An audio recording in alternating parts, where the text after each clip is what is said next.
रूपमनित्यनिरंशकेत्यभन्दे मयिति सर्वविकल्पनादिशून्ये घटयति जगदीश जीवभेदम् स्वगतितघटनापतीयसीमाया श्रुतिशतनिगमान्तशोधकानम् अहमदनादिनिदर्शनेन सद्यः कलुषयति चतुष्पदाव्यभिन्ना अघटितघटनापतीयसीमाया.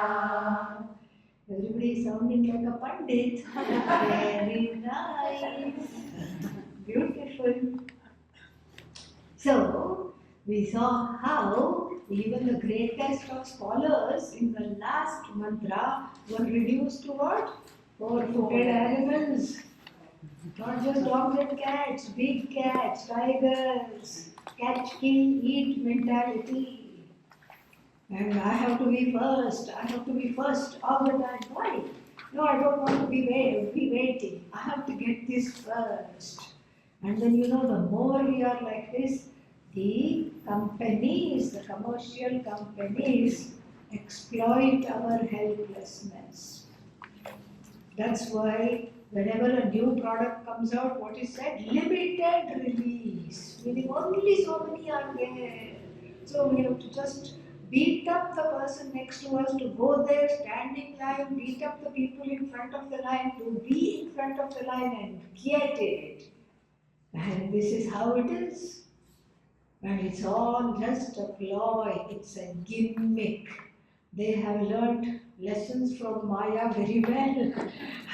So what Maya does, they also do to us, or better yet, to phrase it in a better way, Maya works through the companies to make us feel helpless.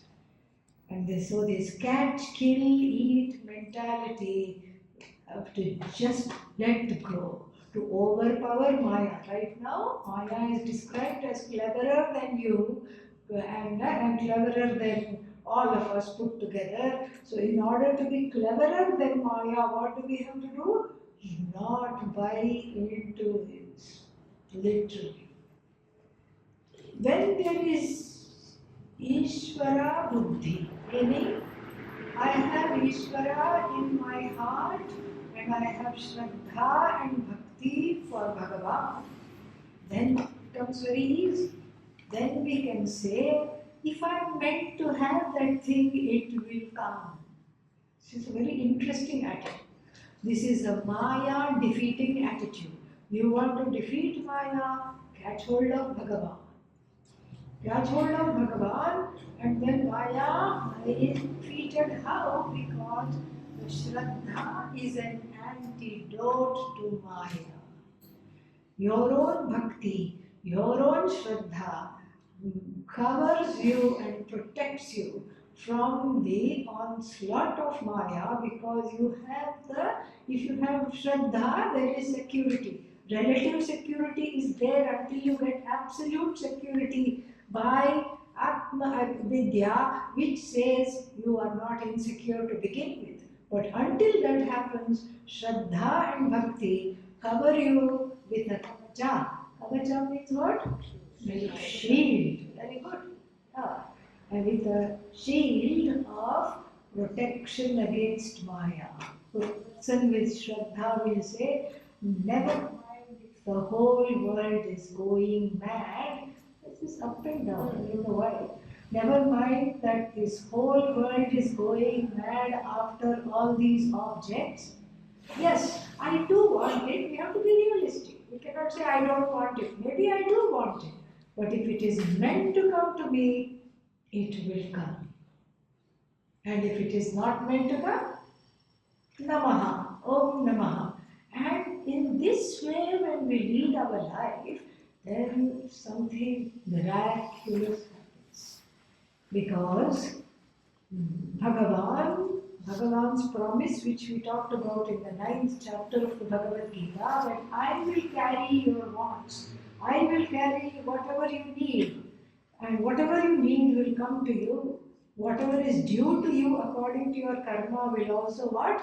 Come to you. You don't have to struggle for it. And so Bhagavan has no choice except to do that, except to fulfill that promise. The Shraddha and Bhakti makes one be one with the flow of Ishvara. And if you want to invite Maya and all her tricks into your life, you start your own flow. And then the Jiva's flow is what? Under the spell of Maya. Ishvara's flow is not under the spell of Maya. And so, what do you want to do? You want to have your own flow or you want to join Ishvara's flow? Definitely the latter. I want to join Ishvara's flow because my flow is a flawed flow. And therefore, why? Because it is based on raga, dvesha. It is based on raga, strong preferences, dvesha, strong prejudices. And anything made from the strong prejudices and preferences, what happens to that? That is a flawed flow. Because it is subjective. Ishvara's flow, impartial, objective. My own flow, the Jiva's flow, subjective and partial. Ishvara's flow is all knowledge. Jiva's flow is based on the spin-off of ignorance, which is avidya, kama, karma, shrinkhala, the chain of ajnanam. And ajnanam causes pressure, causes a sense of lack. The sense of lack causes pressure. And the pressure to fulfill the desires is a big thing. Then, because of the pressure to fulfill desire, I do karma. And then what happens if you do karma action? What is the result of action? Karma phala follows. Do you like the karma phala? Absolutely not, because whatever I want, I get. Whatever I don't want, I get to helpings off. This is the problem. So then I do more karma and then get caught in this loop. In this total loop, karma, karma, phala, one small loop, avidya, kama, karma, phala, papa, punya, punarjanma, another loop. And this is, so to get out of that, we cannot say, I want to give up all desires. That is not feasible and that is not necessary. Because if you say, I want to give up all desire, you are still stuck with one desire. What is that desire? To give up all desires. How are you going to give up the desire? To give up all desires, then you have to have one more desire. To give up all desires, to give up all desires. That didn't work. One more desire. To give up all desires, to give up all desires, to give up all desires, to give up all desires. We'll be here all day. We won't go forward. So the desire need not be given up. It has to, we have to allow ourselves to outgrow it. Just like everybody has vairagya for the cars and the dolls they played with at age 4. Correct? Even if you have that doll at home, you are not saying, I have to have it. If your grandchild comes, if your child comes, if your niece, nephew, anybody comes, you will happily give it to them. You will happily give it to them to play with them. You will also play with them little bit with the car going back and forth, but you are not attached to that. You are able to be free. This is something very important to do. You are free of that. And being free of that, you can enjoy that desire because you have outgrown it. So outgrown means you are not groaning anymore for that particular object. You have outgrown it.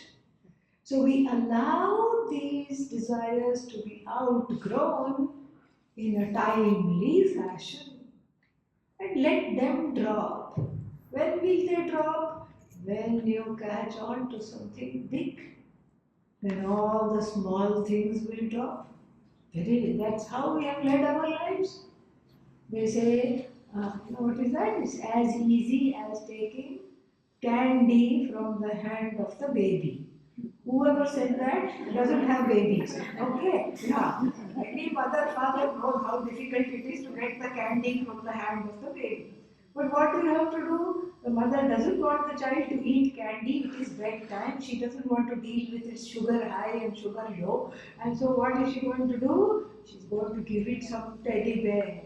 Seeing the teddy bear, the candy is dropped and the child catches hold of the teddy bear. Teddy bear is dropped, something else comes. Then that something else is dropped, something else comes. And then finally smartphone comes and we haven't learned how to drop that. Yes. Why is it called smartphone? Because we have given our smartness to the phone and we don't have to think anymore.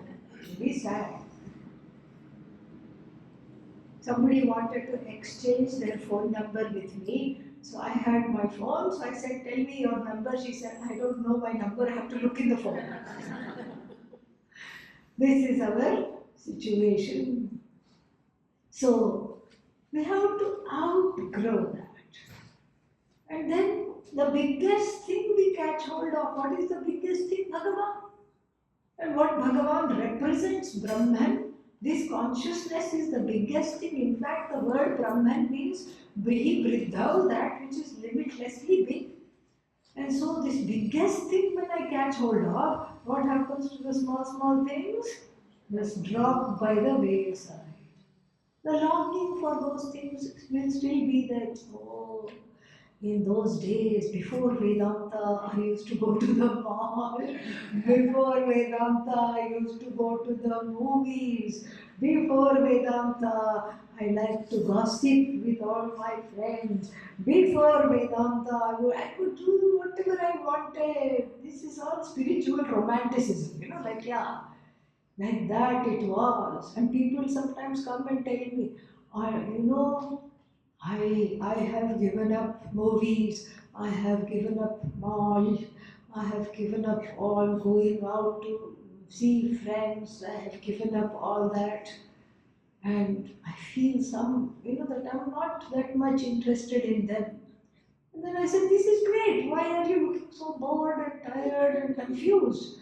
Well, I'm not that interested in Vedanta either. So I am in between. Until I started to study with you, a few movies I could enjoy. Now you have made me such that I can't enjoy all the things that I used to do. That means what? The ways of living has been given up, but the desire for that is still there.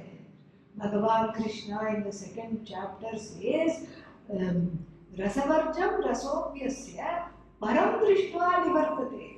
Meaning, when you catch hold of Brahman, don't worry, the longing will also drop. Because I told you the first day itself, all longing is for a sense of belonging. When I don't have a sense of belonging, I be longing. That's what. I keep on longing. All the Trishna, the cravings, all the longing is only for a sense of belonging. Once the sense of belonging is there with me, fair and square, then there is no more longing. So first, I belong to Bhagavan. Next, that belonging makes me understand with the help of Shastra, with the help of Shravanam, that I am already one with that with which I seek. I am already one. It's a it's a two-step program. It's a two-step program. And so, we have to trust. Shraddha means trust. We have to trust that whatever is going to come to me, it will come. You will see. The more you study Vedanta, two things happen. The more the doors and the gateways open up to have more and more chance to study. It happens. Before you never even thought you could attend once a week class. Once a week class also you never thought you could attend. But then you started to attend regularly, and then Now you can attend more and more classes. Next you have a thought, oh, maybe I can come to Rishikesh. Oh, no. Family, there is this, there is that. How will I come to Rishikesh? This is just a dream. But then suddenly space is made. Come to Rishikesh, you are able to go. And you are able to attend the camp there. So these things keep happening in one's life. If you give yourself to Bhagavan, Bhagavan just completely makes sure that everything is taken care of. This is a promise in the Bhagavad Gita. This is a law. This is an absolute law. And so this is, and you see, as you study Vedanta, things, so first thing that happens, all the things get clear to study more and more and to be comfortable, even if the, in the beginning sometimes the family people object. What is it? Why do you keep going to ashram? Are you depressed? Because that is what people think. Only depressed people go to ashram. Yes. You are a successful person. Why are you going to ashram? Are you depressed? And then you say, no, I'm not depressed. And then you feel depressed because people are thinking you're depressed. That is why you feel depressed. But people don't understand. But then after you let go of being affected by them, you let go of seeking validation by them, and a big miracle takes place. What happens? The family people may not come to the classes yet, but they will see you.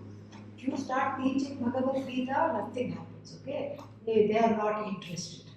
If you start teaching Upanishad that you have learned here from Swamini, if you start teaching Upanishad, they will just, it will go through 1 year and then what? Boomerang from the same year and go back to you.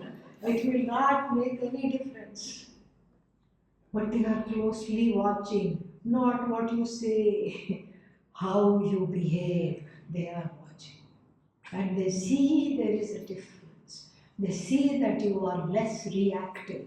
They see that you are more accommodative. They see that you are growing into a non-demanding, say it with me, non-demanding, appreciative, non-judgmental, non-complaining, accommodative, and contented person. They see that. They value that. And if a little time goes by between you and another Vedanta retreat, they will say, please go, you will get a little stressed. They will themselves send you. Why? Because they are benefiting by your study. That is why. So Vedanta clears away, the commitment to Vedanta clears away all obstacles. All the obstacles are cleared away because of the commitment to Vedanta. It's really beautiful. More and more opportunities come, so that is the first gift, prasada of Shravana. And the second prasada is something we didn't even anticipate, because we were told, lessen your desires, grow out of your desires. But here all objects of desire start coming to you when you no longer want them. That is how it is. That is how the law is. And so whatever you want comes to you. If you are meant to eat, it will come. See, Valmiki, the author of Ramayana, was doing atonement, prayashchitta, because he was a robber. He was a highway robber and he was killing everybody. And Narada told him, you are going to get lot of papa. You have to do atonement. What should I do? Chant Rama's name. And he kept chanting Rama's name. He took it so seriously and he knew he had done lot of papa, for which this was the only redemption. He just sat there night and day. He didn't say, when is my tea break? When is my lunch break? He didn't think like that. He just sat there and said Rama, Rama, Rama, Rama, Rama. And then what happened? Every day one cow would go and spontaneously milk itself in his mouth. That is how he sustained himself. And then he is called Valmiki because of Valmika, which means an ant hill grew. Anthill doesn't simply grow. Ants, like, what do the ants do best? They bite. And so many bites he might have had. Unmindful, he was chanting. And when the anthill grew, he was renamed Valmiki because he emerged from the anthill after this rigorous tapas and japa. And when the anthill was there, the cow was milking itself into the anthill. You see, food is needed, food is available, food comes. Of course, whatever is needed to sustain oneself comes. Food comes means what? I want 5-star cuisine, I want this, I want that. That will not come. But so something to sustain will come. All the desires get fulfilled. It's very interesting. All the desires gets to fulfilled in one stroke by studying Vedanta, Sarvan, Kaman, Samashnate. So we need to back off a bit from, this catch, kill, eat mentality. Let it come to you. Let everything in life be a prasad. You wait and see. Even if you don't eat, somebody will bring you food. Even if you don't cook, somebody will bring you food. May not be that day, after 1 or 2 days, somebody it will happen. If you're meant to be alive, it will happen. We have to learn to put ourselves in Ishvara's hands in order to defeat the tricks of Maya. So, we don't want to be scholars. Who are these scholars? Scholars who think a lot of themselves, scholars who want to make money based on the scholarship of Vedanta, which is not at all chargeable. Why? Because we can't charge you to tell you about yourself. What is the charge? Nothing. And also the second reason is because this knowledge is priceless. Even if you give the wealth belonging to 7 generations of your family, it is not enough because it is limitless knowledge. And so therefore, this is something to defeat Maya. What do? I stop this catch, kill, eat mentality. I relax in the order that is Ishvara. And then second, Sukhachida Khanda Sukhachida Khanda Vibodhamadvitiyam Viyadanaladi vinirmite niyojya Viyadanaladi vinirmite niyojya Brahmayati bhavasagari nikantam Brahmayati bhavasagari nikantam Maghatita ghatana patiyasi maya Maghatita ghatana patiyasi maya Together. Sukhachita khanda vibodhamadvitiyam Viyadanaladi vinirmite niyojya Brahmayati bhavasagari nikantam Vaghatita ghatana patiyasi maya. Always in the first line, the nature of the Atma is described. Because we have already talked about this earlier, Nirupama, Nitya, Niramshake, but here, that was in verse 1. And when was that? In our previous Janma. Who remembers? Verse number 1. So it has to be reiterated again and again. It has to be reiterated. Because we forget. We buy into the Maya, keep forgetting. And the author is very clear that in the beginning, in the middle, in the end, the Atma, nature is what is unfolded, and that is what defeats Maya with the Ajnanam in our lives. And so therefore the Atma nature is repeatedly unfolded here. So, Sukha Chit Akhanda is another way of saying Sat Chit Ananda. It's another way, author's own way of saying. Sukham. What is Sukham? Yeah, Sukh matlab kya hai?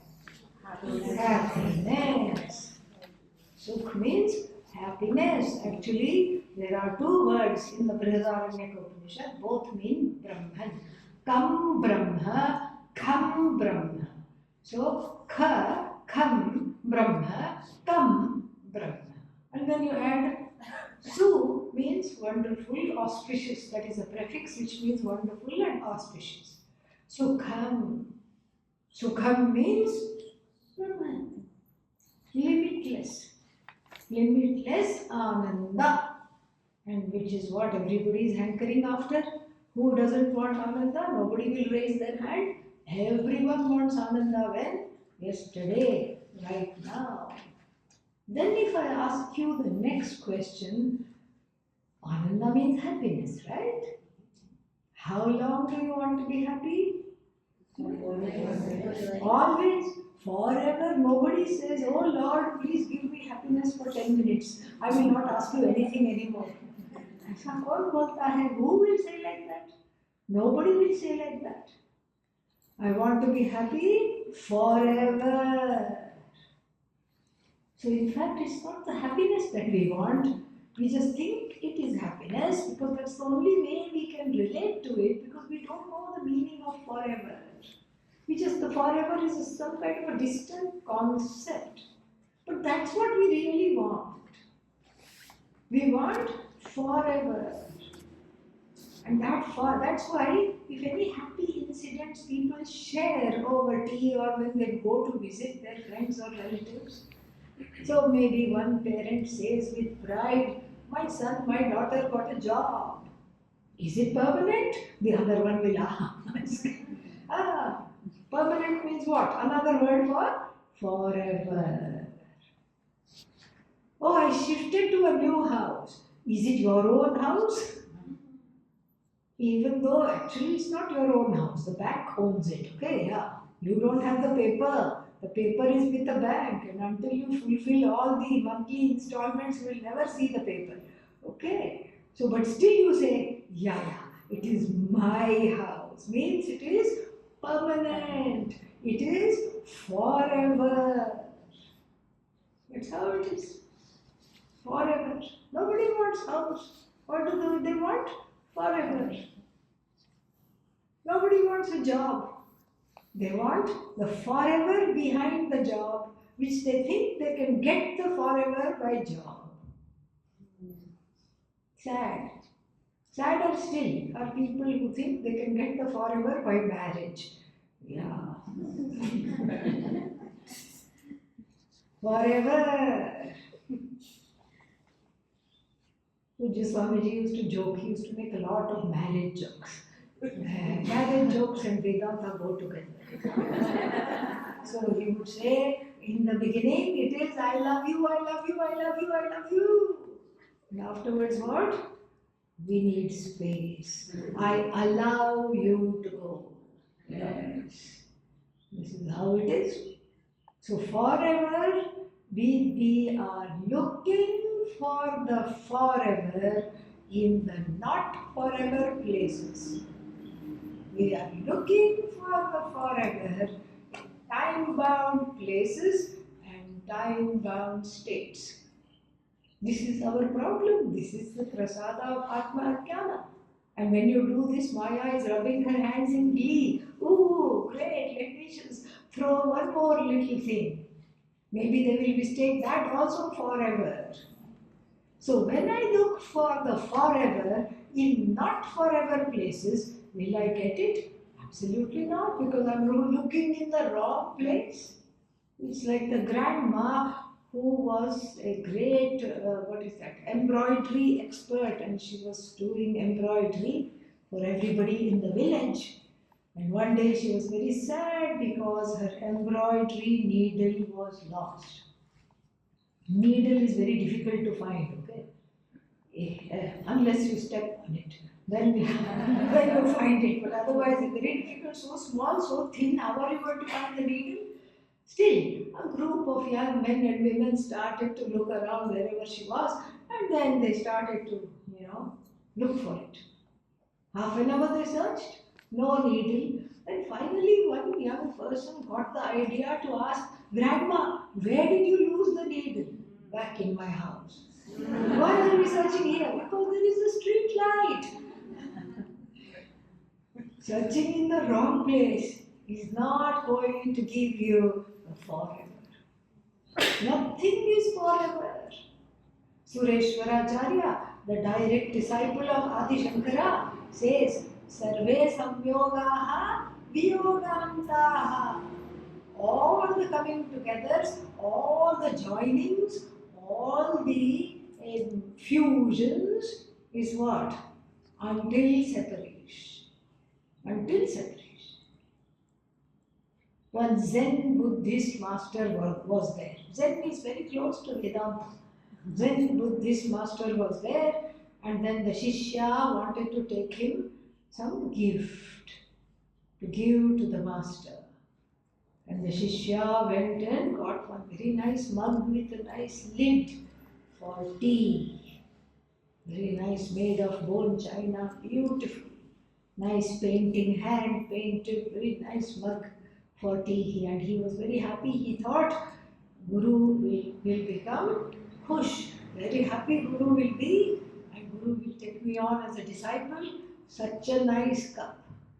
And then he got it back nicely also, because this is bone china is like bones. Bones, why is it called bone china? Because both are subject to breaking. That's why. And so this bone china cup, he nicely packed and everything. And then when he reached the Guru, he greeted the Guru with great respect, opened the cup and then gave it. And the Guru did not, barely looked at it and said, My dear son, it is broken. What? Now the Shishya was really perturbed. Oh my God, I have got broken thing. And then he looked this way, that way, inside, outside, ऊपर नीचे आगे पीछे अंदर बाहर, everywhere. Everywhere he looked. Not even a crack, not even a, sometimes there is an internal crack, but it is not yet broken. Nothing, not even a scratch. And he said, No, Master, it's fine. Then he looked at the lid also. It's fine, Master. Master said again, It is broken. No, it is not broken. Then after going back and forth like this 3 times, he thought, maybe this is a class. Maybe I should just listen. And then he got it. See, Zen teachers have it very easy. They will just say it is broken and get up and go away. Vedanta teachers have to sit night and day for years together and teach. Not fair. Yeah, but that's how it is. Yeah. Zen teachers will give kovan. Kovan means some kind of riddle. And then you have to break your head. It's all on the student to break their head and figure out the riddle. In this life or in the next life. Doesn't matter. So then the teacher got up and went away. And the student then finally figured it out. What did he figure out? That the teacher, the master, was seeing the future of this cup. Without being an astrologer, he was saying the future of this cup. Why? Because everything is subject to breaking. This is already broken. So the ahankara which the student had, I am giving the best present.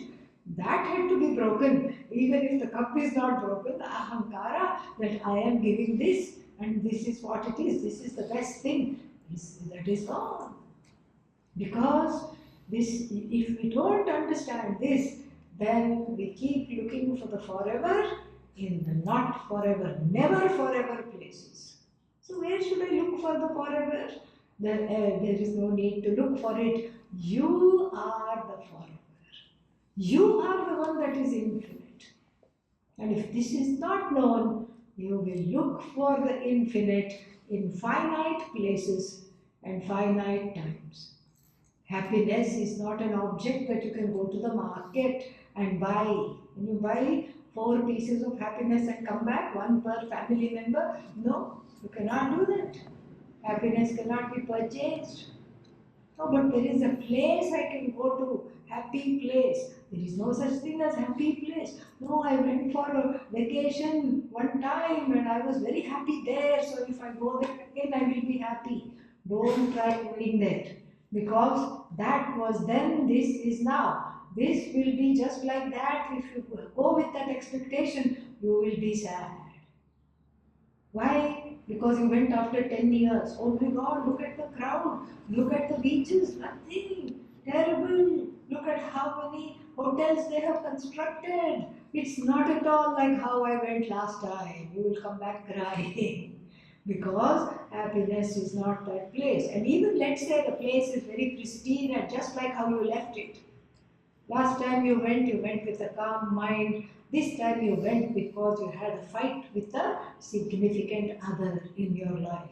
Are you going to go enjoy that place? No. There is no happy place. There is no happy object.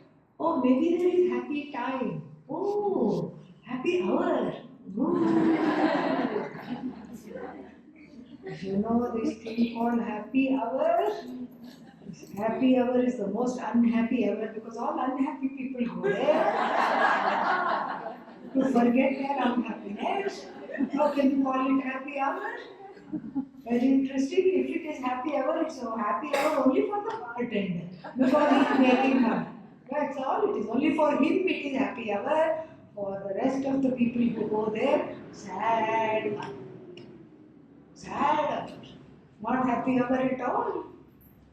So, this is something very interesting because happiness is not an object, happiness is not a particular time of day. At 5 o'clock I get happy, no such thing. And then happiness is not, what else? Not an object, not a place, not a time. These three things we have to see. And object includes people, events, relationships, everything it includes. But then, why do I get happy? When I get something I want, when my desire is fulfilled, why do I get happy? The Taittiriya Upanishad has an explanation for this. The Brihadaranyaka Upanishad also has an explanation for this. Very beautiful. The Taittiriya Upanishad gives 3 levels of happiness. That's all you can get out of objects. Object-based happiness is only 3 levels. What are they? First, you get, let's say, you like ice cream very much, and you see ice cream. You are screaming for ice cream. Somebody brings a big helping of ice cream. And then what happens? You don't know it is for you, but you like ice cream, and your little smile comes out. Small smile. On a hot day, this sounds very good. This looks so nice. What flavor, I wonder? And you try to smell the flavor from a distance. The Upanishad calls it this state of mind as Priya. First level of happiness caused by Ishtavastu Darshanam, by seeing the object of desire. Some change takes place in the heart does a little dance, Yeah. The heart goes ha ha ha, and that is called Priya.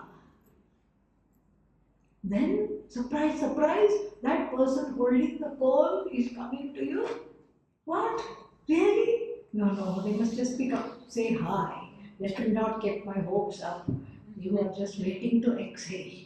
You are becoming purple, but you are waiting to breathe out. You are holding your breath and waiting for the person to come close. And then what do they say? Surprise of all surprises, this is your favorite ice cream from your favorite shop. New flavor, passion fruit hat. And then a small smile, what happens to a small smile? Big smile. Becomes big smile. Stage 2. And then what? You start salivating. Like Pavlov's dog in that experiment. Okay, when you ring the bell, mouth starts to water. And then you say, thank you, thank you, thank you very much.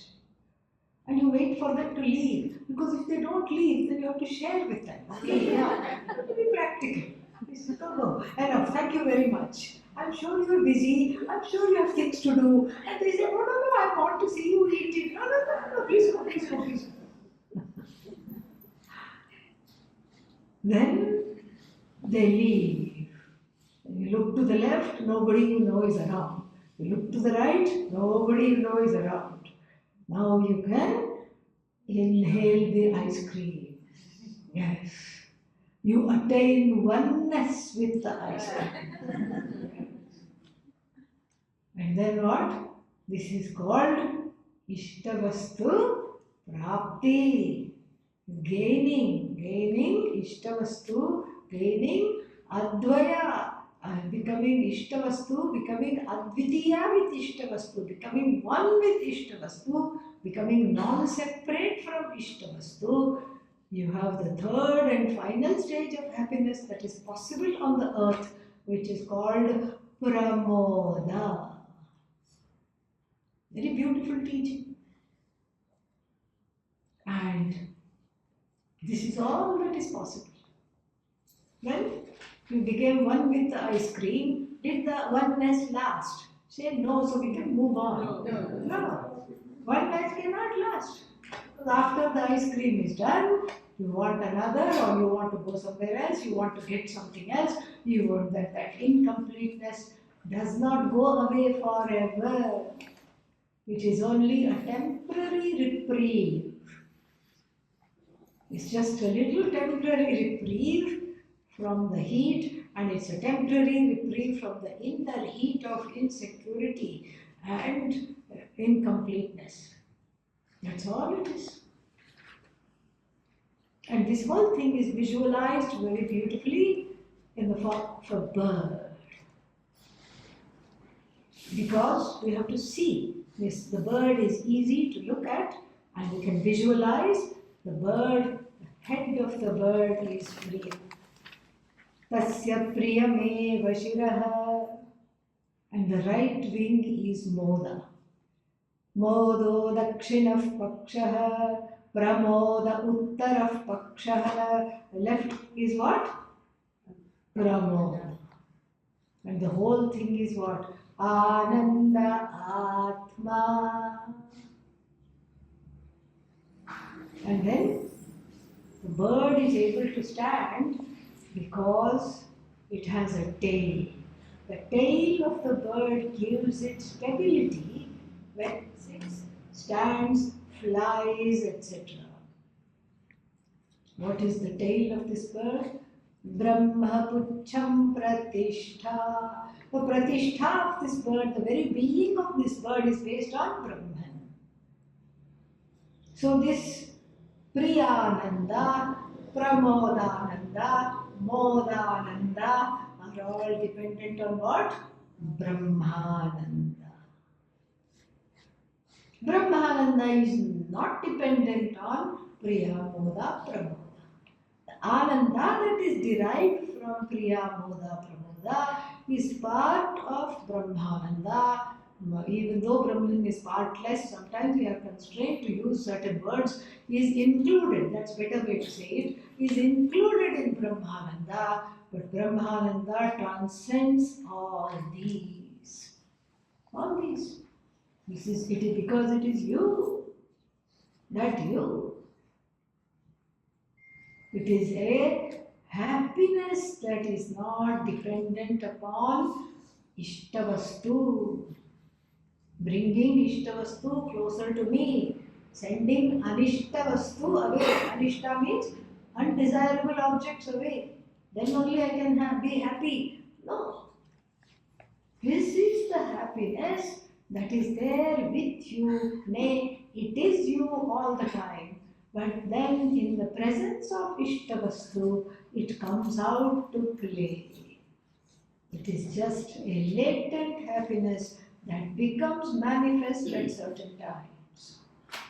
If I go with the cause of this manifestation and I stick to this ice cream as the cause of my happiness, I will be doing myself a great, disfavor.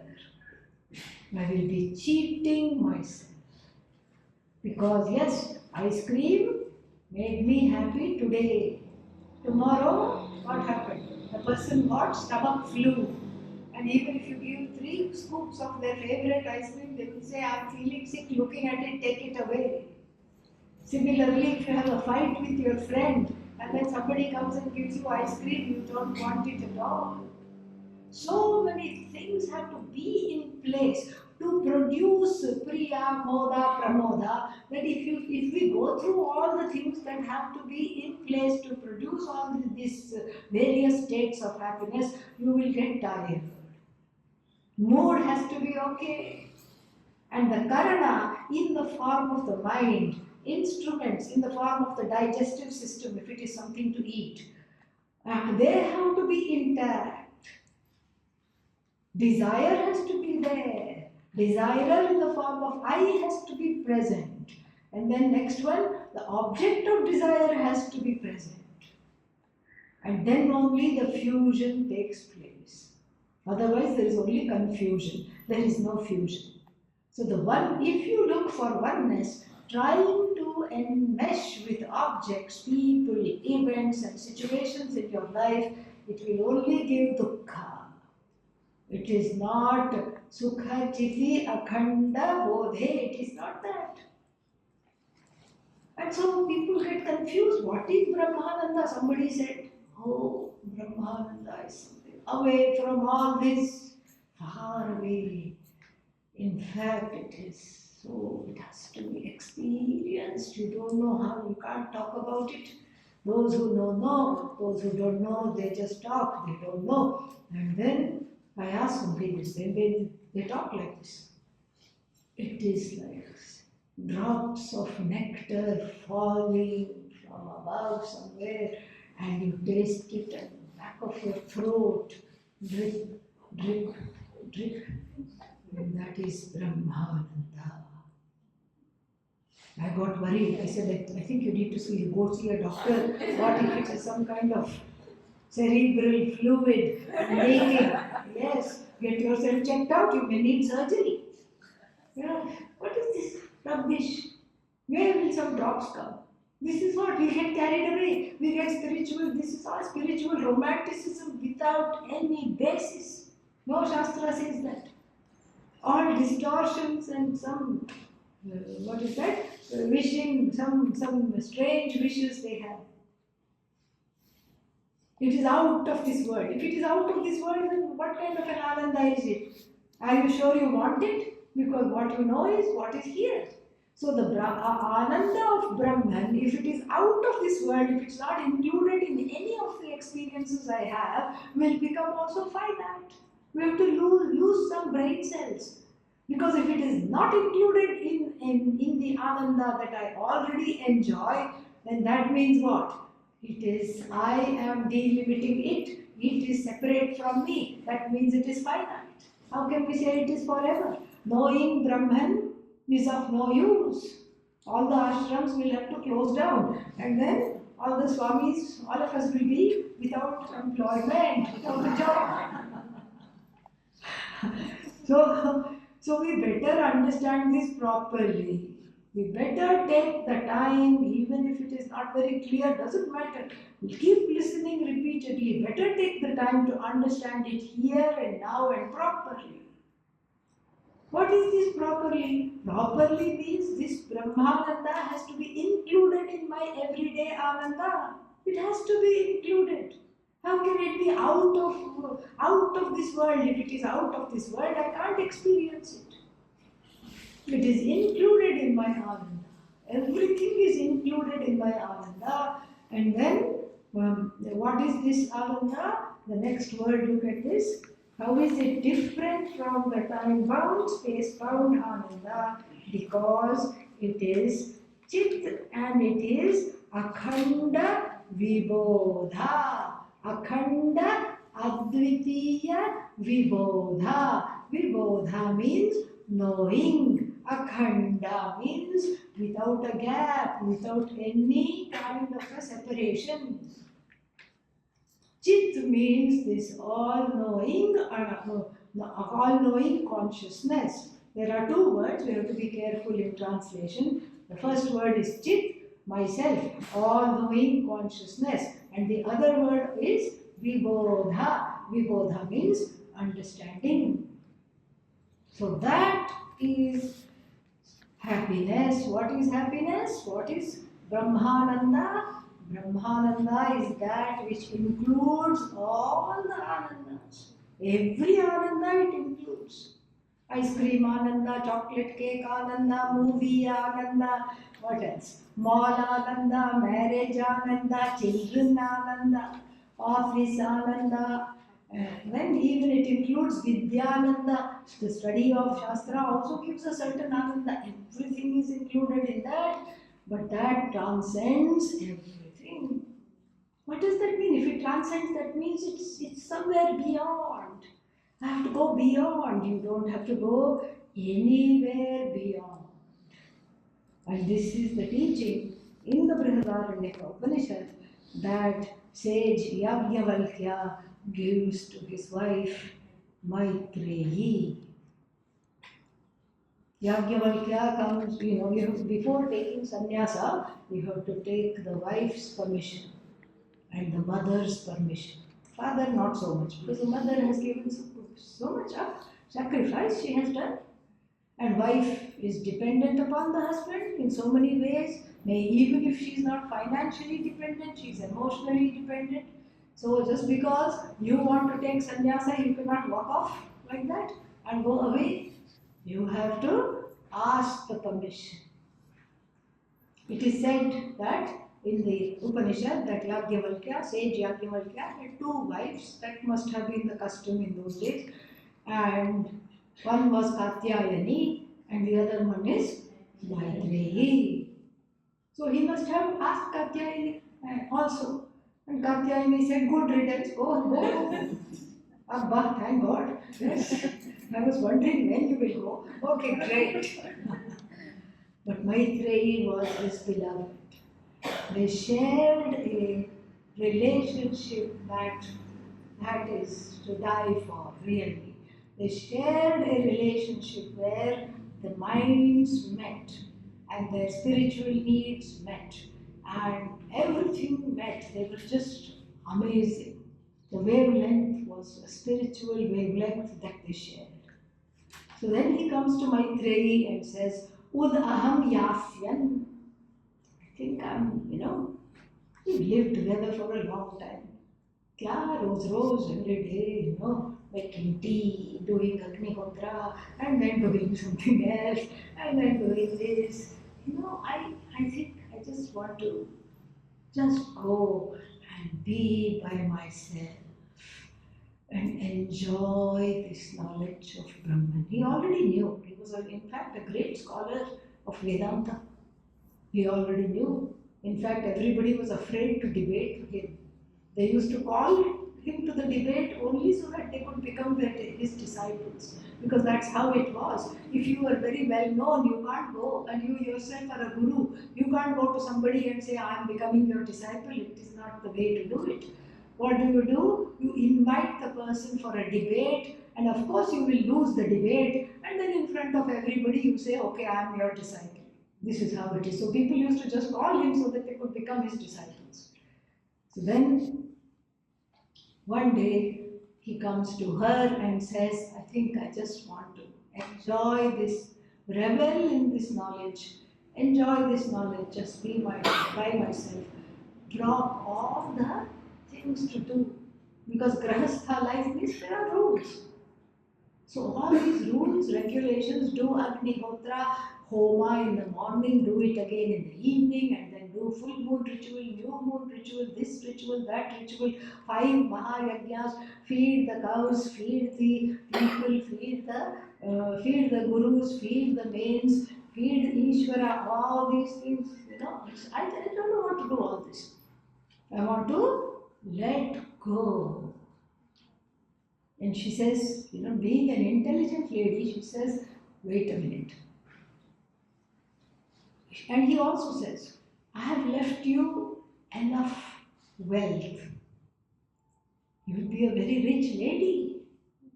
You can have a car and a driver, and you can go wherever you want. No problem. Be a very rich lady. You'll have the whole world on your fingertips. I am a very wealthy man. And everything is going to both of you equally settle the affairs.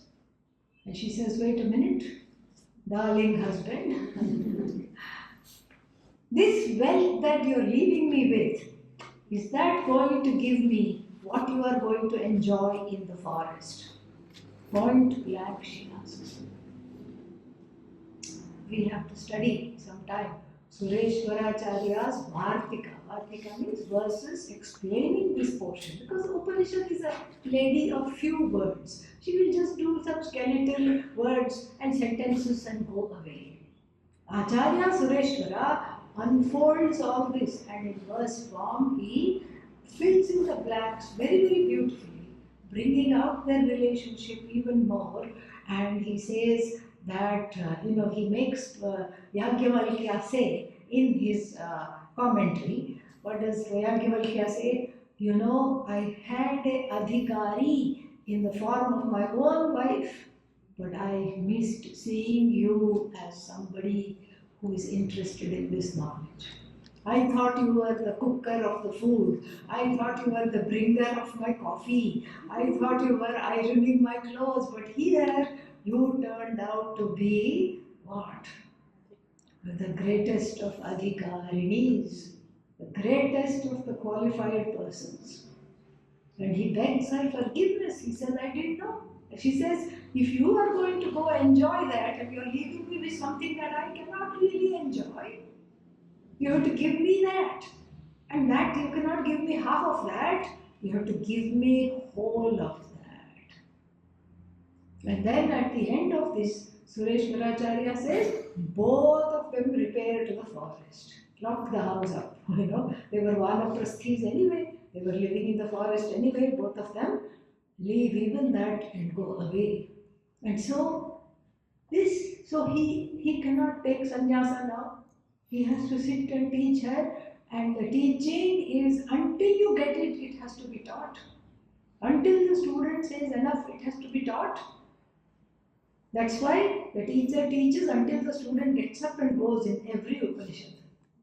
And so here she is just sitting there, and then he very beautifully says, Ehi, please come, Aswa, sit by me. He's delighted that she's asked for this knowledge. And he says something. First he says, this Atma must be as good as seen. Because that you, Atma means I. This I must be understood as good as though you're seeing it directly. Atma vai are. Are means honey, darling. Yes. Atma vai are drashtavyaha. Darshanartham kim kartavyam? What should I do in order to understand this? Shrotavyaha. You must listen to the Shastra like you are doing right now. You must listen to the Shastra. And then, if there are any doubts, those doubts need to be removed. Mantavyaha. And again, if there are any habitual orientations that make you behave like a jiva even though you are Brahman, then nididhyasitavyaha. You have to contemplate on the words of the Shastra that has been taught to you. And then she is just open mouth. She says, oh my God, how much I had missed, even though I had been living with this man all my life. I didn't know this. And then he continues the teaching. He just lays bare. He says, the husband is not dear to the wife for his own sake. He is dear to the wife for her own sake. The wife is not dear to the husband for his own sake. For her own sake. The wife is dear to the husband for his own sake. Because the wife represents companionship, comfort, reassurance. That's why the husband loves the wife. And why does the wife love the husband? Same reason. Companionship, comfort, and some security. That is why. They both get that from one another. That's why they love each other. They don't love it. There is no altruistic love. Not at all. Nava are patyuh kamaya patif priyo bhavati. Atmanastu kamaya patif priyo bhavati. It is for my own sake that I love somebody else. It's for her own sake that she loves the husband. And being a fair man, he puts it the other way also. Nava are jaya yai kamaya jaya priya bhavet. Atmanastu kamaya jaya priya bhavet. Jaya means wife. The wife is dear to the husband, not for the sake of the husband, but for her own comfort, her own security, her own happiness.